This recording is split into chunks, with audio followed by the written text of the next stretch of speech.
So Bob, it seems like wealth management is really becoming a thriving business. It's the fastest growing business in the in the financial services sector these days.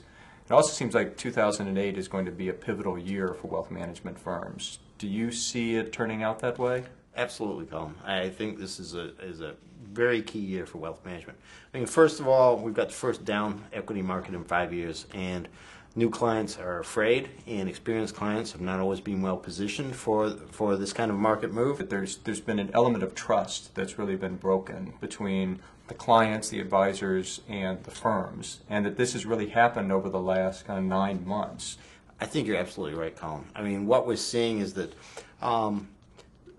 a lot of these products were offered to clients inappropriately, and the reason being not through any malicious intent on the part of the firms, but because they failed to understand what was key to these clients. Biggest thing I see now is the decline of the brokerage model, the transactional model, and the replacement of it by the advisory model. It seems like the challenge that these firms are going through right now is around how do they repair the trust that's been broken between themselves, the advisors, and the clients.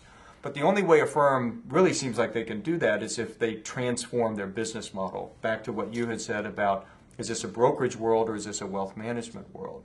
Those firms who get it and understand that the wealth management business is very different. It's not a product business, it's a service business. It's an investment in the relationship between the firm, the advisor, and the client.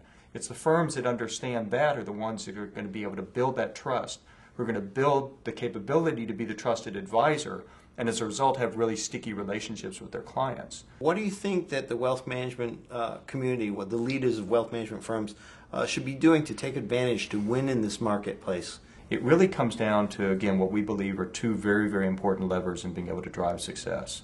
One of them is time, and the other is trust. Time is related to productivity. Like, how do you give your advisors the tools so that they can behave like a wealth manager? If somebody is sitting down and having to deal with between 7 and 22 applications on their desktop, applications which actually don't integrate, if I'm the advisor having to take information out of one application, rekey that into another application, which, by the way, the compliance people hate. Yes. Right? If I'm having to do that, it's going to lessen my interest in being able to use some of those new tools.